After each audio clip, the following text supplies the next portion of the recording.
આજે હું તમારી સાથે એવા નાસ્તાની રેસીપી શેર કરું છું જેને આપણે બનાવીશું ટમેટાનો ઉપયોગ કરીને।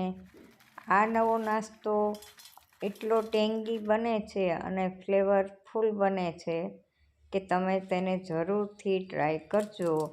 અને ટમાટરથી બનેલી આ રેસીપી બનાવીને તો તમે માર્કેટની ચિપ્સ, નાચોસ, કુરકુરે બધું જ ભૂલી જશો અને આ નાસ્તો બાળકોનો પણ ફેવરિટ બની જશે અને બાળકોને સ્કૂલમાં લંચ બોક્સમાં પણ તમે આપી શકશો। એકવાર બનાવીને રાખી લ્યો અને મહિના સુધી ખાઓ। તો સૌ પ્રથમ આપણે આ નાસ્તો બનાવવા માટે જોઈશે સરસ મજાના મસ્ત કડક એવા ટમેટાં કે જેમાં પાણીનો ભાગ ઓછો હોય। તો અહીં મેં ટમેટાને કાપીને મિક્સર ગ્રાઇન્ડરમાં ક્રશ કરી લીધા છે। હવે આપણે તેનો પલ્પ છે એ કાઢી લેશું। તો આ રીતે આપણે ગાળી અને સરસ મજાનો જેનો ઘટ પલ્પ છે એ કાઢી લેશું અને વધારાનો કૂચો છે એ નાખી દેશું। હવે આપણે એમાં જ લોટ બાંધવાનો છે એટલે બીજું પાણી કે કશું જ ઉમેરવાનું નથી। લોટ ઘઉંનો લોટ મેં વાપર્યો છે અને તમે ઈચ્છો તો મેંદાનો પણ લઈ શકો। અહીં આપણે માત્ર તેમાં મસાલામાં મીઠું જ ઉમેરવાનું છે અને તમે ઈચ્છો તો મરી પાવડર પણ ઉમેરી શકો, પણ મેં અહીં માત્ર મીઠું ઉમેરી અને લોટ બાંધ્યો છે। હવે આપણે લોટ બંધાઈ ગયો છે અને તેલ ઉપરથી નાખી અને સરસ રીતે તેને મસળી લેશું અને 5 થી 7 મિનિટ માટે આપણે ઢાંકીને રેસ્ટ આપવા મૂકી દેશું।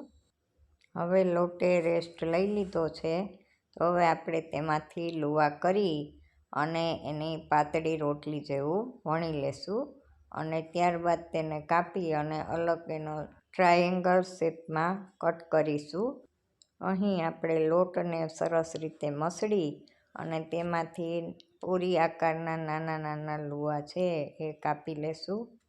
ત્યારબાદ આપણે દરેક લુવાના ગોળ આકાર વાળી અને પછી લોટમાં ડીપ કરી અને તેને વણી લેશું જેથી પતલા વણાઈ જાય। તો આ રીતે મેં ગોળ લુવો વાળી લીધો છે। હવે આપણે લોટમાં બોળી અને પાટલાને વેલણની મદદથી વણી લેશું। તમે જોઈ શકો છો કે એકદમ પતલા આપણે વણવાના છે। તો આ રીતે વચ્ચે જરૂર પડે ત્યારે થોડો લોટ લેતું જવાનું જેથી પાટલા ઉપર તે રોટલી ચોટે નહીં।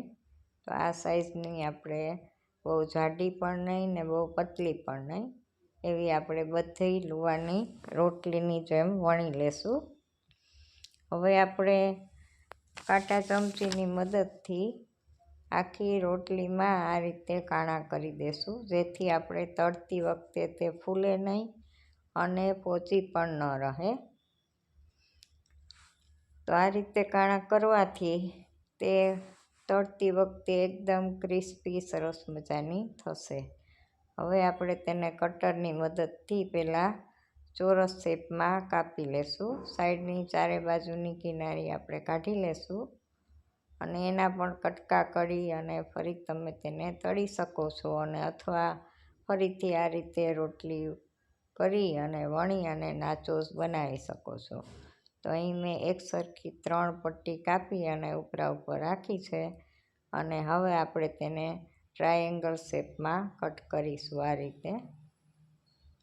આ રીતે આપણે કરતું જવાનું અને પછી દરેક ભાગને આપણે છૂટા પાડી અને ગોઠવી લેશું।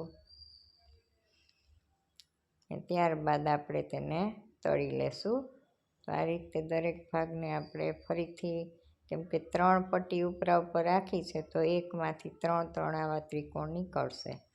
હવે આપણે તેની ઉપર છાંટવાનો મસાલો બનાવશું જેમાં અડધી ચમચી પહેલાં સંચર પાવડર, પછી લાલ મરચું પાવડર, ફુદીના પાવડર, લસણનો પાવડર, ડુંગળીનો પાવડર, આ બધી વસ્તુ મિક્સ કરી અને થોડુંક મેં ધાણા જીરુંનો પાવડર પણ સહેજ ઉમેર્યો છે। તો બધી વસ્તુ સરસ રીતે આપણે મિક્સ કરી દેશું ને હલાવી લેશું અને જેમ જેમ નાચોસ તળાઈ જાય એમ ફરી એના ઉપર આપણે છાંટતા જશું. હવે થોડો મેં અહીં સાકરનો પાવડર પણ ઉમેર્યો છે અને આમચૂર પાવડર ઉમેર્યો છે, એટલે ખાટો, મીઠો, તીખો બધા સ્વાદ છે એ આપણે અહીં મળી રહેશે. તો આ રીતે મસ્ત મજાનો મસાલો બનાવી લીધો છે અને હજી હું થોડું મરચું ઉમેરું છું જેથી તે થોડો કલરફુલ થાય. મસાલો સરસ રીતે મિક્સ બની ગયો છે. હવે આપણે તેલ પણ આવી ગયું છે તો વારાફરતી પાટલા ઉપર રાખેલા બધા નાચોસને તેમાં ધીમે ધીમે ઉમેરી અને ધીમા તાપે તળી લેશું. ધીમા તાપે હળવે ઉપર નીચે ફેરવતા જશું અને ક્રિસ્પી થાય ત્યાં સુધી આપણે તેને તળવાના છે.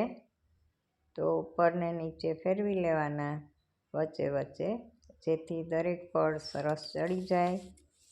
અને આ રીતે બાળકોને તમે ઘરે બનાવીને ખવડાવશો તો એ વારંવાર માગશે. એટલે એકવાર ચોક્કસથી આ રીતે બનાવી અને બાળકોને ઘરનો હેલ્ધી નાસ્તો ખવડાવજો. અને બજાર જેવો જો ટેસ્ટ આપણે મસાલામાં મેગી ફ્લેવર જેવો ટેસ્ટ આપીએ છીએ તો બહારના કુરકુરે ને ચિપ્સ ને બધું ખાય છે હોંશે હોંશે, તો આ નાસ્તો પણ તે ખાશે. માટે આ રીતે ઘરે બનાવજો અને બાળકોને બજારના ફૂડ પેકેટથી બચાવજો. તો સરસ મજાનો આપણે ઘરના ચોખ્ખા તેલમાં તળેલો નાસ્તો બનશે.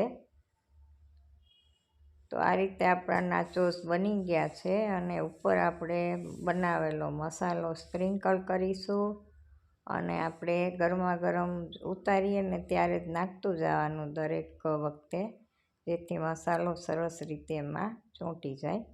તો આ રીતે હલાવી લેવાનું. તો આ છે આપણા તૈયાર મસ્ત મજાના નાચોસ. તો આ રીતે હવે બીજા પણ મેં વણીને રાખ્યા છે એ દરેકના નાચોસ આપણે કટ કરતા જશું અને વારાફરતી તેલમાં તળતા જશું. અહીં આપણે ટમેટાનો ઓરિજિનલ ફ્લેવરનો જ ઉપયોગ કરેલો છે, નથી કોઈ ફૂડ કલર નાખ્યો, છતાં પણ તમે જુઓ કે તેનો કલર કેટલો સરસ આવી રહ્યો છે, જેથી આપણા શરીરને કોઈ પણ જાતનું નુકસાન થશે નહીં. તો આ રીતે સરસ મજાનો ટમેટો ફ્લેવર ટેંગી મસ્ત મજાનો નાસ્તો ઘરે બનાવજો. રેસીપી ગમી હોય તો લાઈક, શેર ને સબસ્ક્રાઈબ. અને આ રીતે બનાવેલો નાસ્તો તમે મહિના સુધી ખાઈ શકો છો. તો એકવાર બનાવીને રાખી દો અને પછી બાળકોને વારંવાર ભૂખ લાગે ત્યારે ચા સાથે કે ગમે ત્યારે તમે નાસ્તામાં ખાઈ શકો છો. બાળકોને સ્કૂલમાં નાસ્તાનો ડબ્બો ભરીને આપી શકો છો અને ક્યાંય ફરવા ગયા હો ત્યારે પણ આ રીતે નાસ્તો બનાવીને લઈ જઈ શકો છો. તો આ બની ગયો આપણો નાસ્તો સરસ મજાનો. તમે બનાવજો, એકવાર ટ્રાય કરજો, ચોક્કસથી ભાવશે અને મને મેસેજ કરજો કે મારો નાસ્તો બનાવેલો કેવો લાગ્યો છે. વિડીયો જોવા બદલ આભાર. Bye bye. ફરી મળીશું નવી રેસીપીમાં.